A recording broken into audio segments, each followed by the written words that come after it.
Good morning, sir, ma'am, or sergeant. My name is Cadet Jack Kawarami, and this is the U.S. Army versus the Torbian Army Rifle Squad comparison. So, this is the enemy analysis framework that I'll be using, adopted from the U.S. Army METTC. I'll be covering the composition, disposition, strength, capabilities, and most likely / dangerous course of action. For composition, as you can see, there's 9 soldiers in each squad. The U.S. is divided into 2 teams, 1 squad leader, while China is just 1 big squad altogether. I highlighted the differences between personnel in red. The U.S. has 2 grenadiers, which China lacks. This adds to IDF abilities and makes our firepower just a little bit more. We have an extra AR gunner and an extra team leader in case the squad leader goes down. China just has 1 assistant squad leader. They have a gun team with rockets for anti-armor, which we lack. And the most importantly, they have a driver / remote weapon system gunner.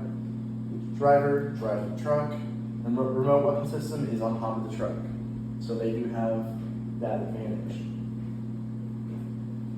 As for disposition, I don't really have any information on that because China and US aren't in a war right now, so I don't know where the enemy would be. But I can make an inference based on the type of camo. China's camo is more suited to polar terrain or mountainous terrain, while the US is not. So if they were in our area, they would probably be in the north somewhere where it's more foresty than where we're used to. Obviously, this is an inference because we aren't in war with them, so I can't say for sure where they would be. For strength, we're both at 100% strength. This doesn't really apply here either, but something I found out, or I thought about, was how the U.S. has 2 assistant squad leaders while China just has 1. So if both sides were to hypothetically lose the squad leader, the U.S. would be in a better situation than the Chinese would, if they had the same strength level. For capabilities, China has anti-armor, which is in the form of the rocket gunner team, a remote weapon system mounted to a vehicle, and the vehicle itself, and indirect fire in the form of 60mm mortars. The U.S. has the same indirect fire. They also have grenade launchers, which China does not have, off-road abilities due to the fact that they don't have a vehicle attached to the squad, and an extra saw, which could help in combat against foot soldiers. Most likely / dangerous course of action. China. They utilize vehicles and have vast firepower. They will most likely fight in open space and use their rockets in anti-armor and anti-fortification actions. They usually have an attached mortar team, which adds to IDF, and the attached mortar team comes with another vehicle, which has another remote weapon system attached to it. The U.S. we use purely foot soldiers and lighter weapon systems like machine guns. We have more machine guns, but lack rockets in the rifle squad. Usually, we have an attached weapons team, which adds to and an attached mortar team, which provides more firepower, IDF, and anti-armor abilities.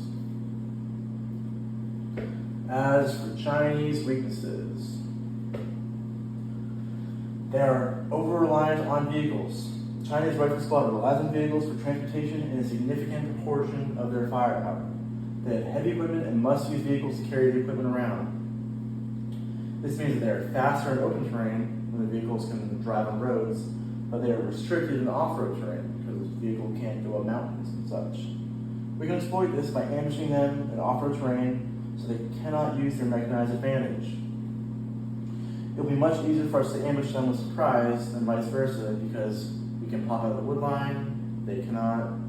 They have to drive on roads that are very visible, and we are usually hidden when we are moving.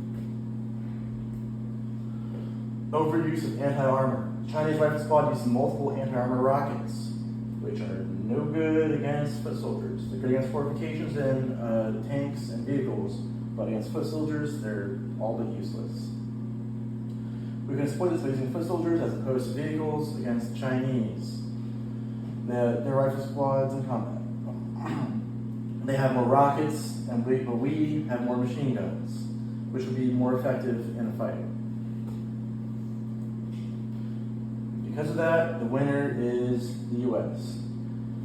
The U.S. is better suited for combat in most situations, especially off-road terrain, and we don't rely on fortifications or armor, which the Chinese specialize in fighting against. This difference is likely due to the difference in the fighting experience between countries. The U.S. has been in a war for a very long time. We know what works and what doesn't work. China is going off of hypothetical scenarios where they blow up our tanks or whatever. But U.S. realistically has the advantage and will win 9 times out of 10. This is my works cited. It's all from USArmy.pubs. Thank you for your attention and have a nice day.